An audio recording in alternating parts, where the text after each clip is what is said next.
English stories. The Snail and the Rose Tree.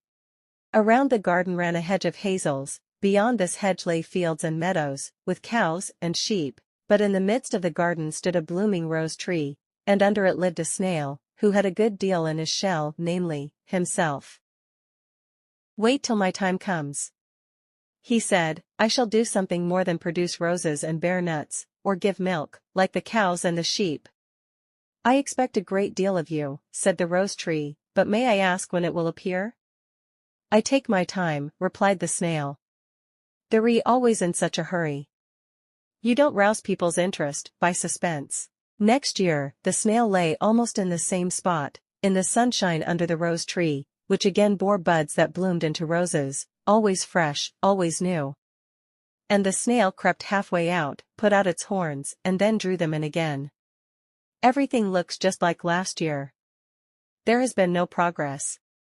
The rose tree sticks to roses, it gets no farther. You must make haste and come to an end, for you have given the world all that was in you. Whether it was of any use is a question that I have had no time to consider, but so much is clear: the summer passed, the autumn came, the rose tree had always flowers and buds, until the snow fell and the weather became raw and cold. Then the rose tree bowed its head and the snail crept into the ground. A new year began, and the roses came out, and the snail came out also.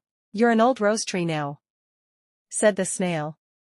"You must make haste and come to an end, for you have given the world all that was in you. Whether it was of any use is a question that I have had no time to consider, but so much is clear and plain, that you have done nothing at all for your own development, or you would have produced something else." "You alarm me," replied the rose tree. "I never thought of that at all." "No, you have not taken the trouble to consider anything. Have you ever given an account to yourself, why you bloomed, and how it is that your blooming comes about, why it is thus, and not otherwise?" "No," answered the rose tree. "I bloomed in gladness, because I could not do anything else. The sun was so warm, and the air so refreshing. I drank the pure dew and the fresh rain, and I lived, I breathed. Out of the earth there arose a power within me, from above there came down a strength, I perceived a new ever-increasing happiness, and consequently I was obliged to bloom over and over again. That was my life, I could not do otherwise." "You have led a very pleasant life," observed the snail. "Certainly. Everything was given to me," said the rose tree. "But more still was given to you. You are one of those deep thoughtful characters, one of those highly gifted spirits, which will cause the world to marvel." "No intention of doing anything of the kind,"